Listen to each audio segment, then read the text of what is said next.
My name is Barbara Perica. I am 75 years old, and this story happened in 1969, probably May of 1969. Very specific.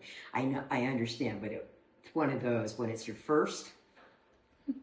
There is truth to always remember your first. Sure. Yeah. So the question was, who was your first crush? And although I certainly had zillions of crushes on high school girls and all that jazz, it didn't count. Because it wasn't, you weren't going anywhere with that.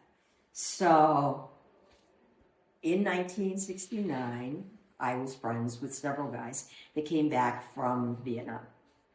And one guy named John and I were very good friends, and he asked me if I would go to the train station and pick up his girlfriend. And I said, sure. Because for some reason, I honest to God don't know why I had a car. I swear to you, I never had a car. I lived in a car for a while, but I never actually drove a car where I had a car. But I did, and I don't know why. It was a yellow Volkswagen convertible. I will never forget it as long as I live.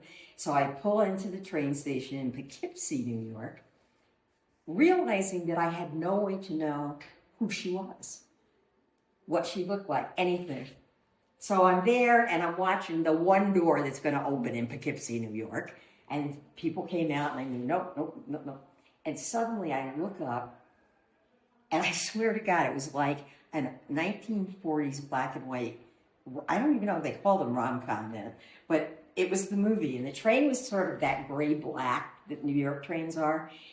And she stood there with this long hair and this flowing white dress. And I thought I had died and gone to heaven. It was the most, I knew absolutely that was what crushes were going to feel like for the rest of my life. That was going to be it. And she was magnificent. She was just a fascinating person, bisexual. She had read my cards. She knew that my father was going to die very soon from that day and didn't tell me the date. But she told me all of these other factors. And I said, well, okay, should I be worried? And she said, no. She called me baby. No, baby, don't worry. I'm like, okay.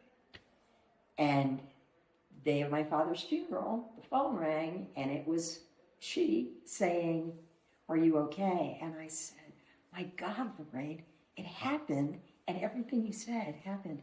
And she said, yeah, I knew. I waited a day because I wasn't sure exactly of the day. And I said, okay. And then I went to New York and I had my first amazing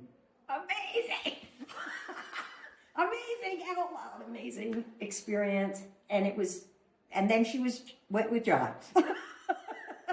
And I don't know if she went with other women, but I certainly did. But she was, I can see her in my mind's eye as if that happened yesterday. I can tell.